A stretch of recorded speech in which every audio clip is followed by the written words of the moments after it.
Right back to football now. We welcome in Chris Valletta, former NFL player turned entrepreneur. Chris was one of 5 former NFL players personally invited by NFL Commissioner Roger Goodell recently to advise on NFL conduct policies and to discuss ideas to address the issues facing the NFL. And Chris, we all know domestic violence is front and center when it comes to the NFL. So what exactly is this panel doing? You know, the panel wasn't specifically addressing domestic violence, but I think on the whole, I think, you know, domestic violence isn't just an NFL issue. Right. You know, it's an everybody issue. It's a national issue. Right. 2,000 players in the NFL, 1.3 million victims of domestic violence. So while it's certainly an issue right now in the NFL, the committee was put together, I think, to address the gamut, the spectrum of personal conduct policies facing the NFL today. One of the questions I have is, because here in the United States, there is such a thing as due process. So what do you do? I mean, did you talk about this? What do you do? When is it time that a player should, you know, come off the field? Yeah, and how do you determine that? Real questions. Look, I think that's what I think was so so good to see in this meeting was Commissioner Goodell really front and center of all of the issues. I've never seen a guy so committed. Right. He really wants to get in front of this thing, and that was great to see. But look, when it comes to, you know, real questions, when do you remove a player from the field? Wow. Do you do it when there's an allegation? Do you do it when there's an indictment? Do you do it when there's an arrest? I mean, and there's pros and cons to all of these. I think for the most part, people agree you don't take a player off the field at a simple allegation. A lot of gray in there, and some different things could be happening. But you do, I think, what most companies do. You know, if there's an indictment, credible evidence that's leading to an arrest, look, suspension with pay. I think, you know, clearly the salaries might become an issue in that, but look, it's the reality. You suspend them, you pay them, and you let due process take its course. I think the question we have is if we didn't see this second Ray Rice videotape, would we be talking about these issues front and center? I mean, look, it's an awesome question. I don't know.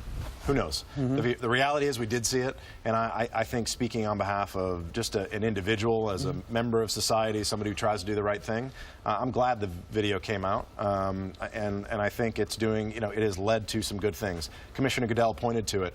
An increase in phone calls to the domestic violence hotline. Almost 85%, right? Almost 85%. It's unbelievable. So, look, I think the NFL has a unique opportunity to be in a power position right now to really lead the charge against domestic violence and actually rise up against it and actually bring others to rise against it as well. I think by putting some initiatives in place, certainly getting some policy changes established immediately in the short term, but also looking towards the long term. What are those policy changes going to be? I mean, look, I came in with some firm opinions, as did the other guys. From my perspective, which I think was received pretty well, you know, there's a lot of gray in the personal conduct policy today. If you look at it, there's not a lot of specificity to it, and I think that was acknowledged across the board. I think what you'll see are changes specifically in the specificity on the policy. You're going to see certain issues, certain criminal activities will face certain punishments, and that's going to be modeled off of other policies that are in place in other big organizations. I know the military is being looked at. Other Fortune 500 companies are being looked at to model policies. So you'll see some black and white. And I think that's a clear cut across the board, more black and white, more definitive consequences against certain actions. You've talked to some former players about this as well, but how about current guys? How do they feel about this, you know, this issue and the conduct policy? Look, 99% of the players in the NFL do the right thing. Yeah. This is for probably the less than the 1%.